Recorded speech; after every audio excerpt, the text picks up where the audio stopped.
Powered by NBC bearings, భారతదేశపు మొట్టమొదటి bearing తయారుదారు. ప్రజామోదంతో Revanth బలమైన శక్తిగా ఎదిగారు. తెలంగాణ సమగ్ర అభివృద్ధి రేవంత్ తోనే సాధ్యం. కేసీఆర్ వ్యాఖ్యలకు అద్దంకి కౌంటర్. తెలంగాణ సీఈఓకు ఫోరం ఫర్ గుడ్ గవర్నెన్స్ లేఖ. జూబ్లీహిల్స్ బైపోల్ ఖర్చు సుమారు 6 కోట్లు. భారీ ఖర్చు ఎందుకు జరిగిందని ప్రశ్నిస్తూ లేఖ. తొలి విడత పంచాయతీ ఎన్నికల ఏర్పాట్లు పూర్తి. ఈ నెల 11న ఎన్నికలు, ఫలితాలు. నేటితో ముగియనున్న 2వ విడత నామినేషన్ల విత్డ్రా. ఇవాళ నల్గొండ జిల్లాలో రేవంత్ పర్యటన. ప్రజాపాలన వారోత్సవాల్లో భాగంగా దేవరకొండలో సభ. ఏర్పాట్లను పరిశీలించిన కోమటిరెడ్డి. కృష్ణా జిల్లాలో తగలబడ్డ కారు. వీరవల్లి దగ్గర కారులో చెలరేగిన మంటలు. సురక్షితంగా బయటపడ్డ 5గురు ప్రయాణికులు. పామర్రులో వైద్యారోగ్య శాఖ ఆకస్మిక తనిఖీలు. రూల్స్ పాటించని ఆర్ఎంపీ క్లినిక్లు సీజ్. అనుమతులు లేకుండా నిర్వహిస్తున్నట్లు గుర్తింపు. దక్షిణాఫ్రికాలో తెలంగాణ యువకుడి కిడ్నాప్. ప్రవీణ్ ను కిడ్నాప్ చేసిన జేఎన్ఐఎం ఉగ్రవాదులు.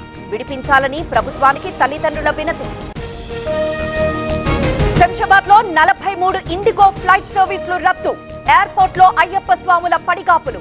సిబ్బంది సరైన సమాధానం ఇవ్వడం లేదని ఆరోపణ. మరో 2 విమానాలకు బాంబు బెదిరింపు. కువైట్ శంషాబాద్ విమానం మస్కట్ కు మళ్లింపు. లండన్ శంషాబాద్ విమానం సేఫ్ ల్యాండింగ్. ఇండిగో సంక్షోభంపై కేంద్రం గరం. ఉన్నత స్థాయి దర్యాప్తుకు ఆదేశం. 3 రోజుల్లో పరిష్కరిస్తామని భరోసా. ఆకాశాన్నంటిన విమాన టికెట్ ధరలు. ఇండిగో సర్వీసుల రద్దుతో పెరిగిన ఛార్జీలు. హైదరాబాద్ ఢిల్లీ టికెట్ 89,000 రూపాయలు.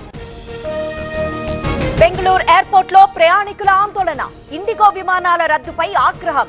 ప్రత్యామ్నాయ ఏర్పాట్లు చేయాలని నిరసన. ఇండిగో సంక్షోభంతో రైల్వే శాఖ ప్రత్యేక చర్యలు. విమానాల రద్దుతో ప్రీమియం రైళ్లలో అదనపు కోచ్లు. 37 రైళ్లలో 116 కోచ్లు పెంచుతున్నట్లు ప్రకటన. సత్యసాయి జిల్లాలో క్షుద్ర పూజల కలకలం. నల్ల చెరువులో ఆర్ఎంపీ ఇంటి ముందు పూజలు. భయాందోళనలో స్థానికులు. మదనపల్లి ఫైల్స్ దగ్ధం కేసులో సిఐడి దూకుడు. వైసీపీ నేత మాధవరెడ్డి ఇంట్లో మరోసారి సోదాలు. పలు డాక్యుమెంట్లు, రికార్డులు పరిశీలిస్తున్న సిఐడి. అల్లూరి పాడేరు ఏజెన్సీలో చలి తీవ్రత. మినుమలూరు, అరకులో 8 డిగ్రీల ఉష్ణోగ్రత. పర్యాటక ప్రాంతాలకు భారీగా పెరిగిన రద్దీ. తిరుమలలో కొనసాగుతున్న భక్తుల రద్దీ. శ్రీవారి సర్వదర్శనానికి 12 గంటల సమయం. 15 కంపార్ట్మెంట్లలో వేచి ఉన్న భక్తులు. ఇవాళ మరోసారి కస్టడీకి ఐబొమ్మ రవి. 3 రోజులు అనుమతించిన కోర్టు. జైలు నుంచి కస్టడీకి తీసుకోనున్న పోలీసులు. పెరూలోని ఒక రెస్టారెంట్ లో అగ్ని ప్రమాదం. అకస్మాత్తుగా చెలరేగిన మంటలు.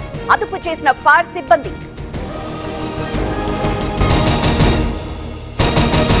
పవర్డ్ బై ఎన్బీసీ బేరింగ్స్, భారతదేశపు మొట్టమొదటి బేరింగ్ తయారుదారు.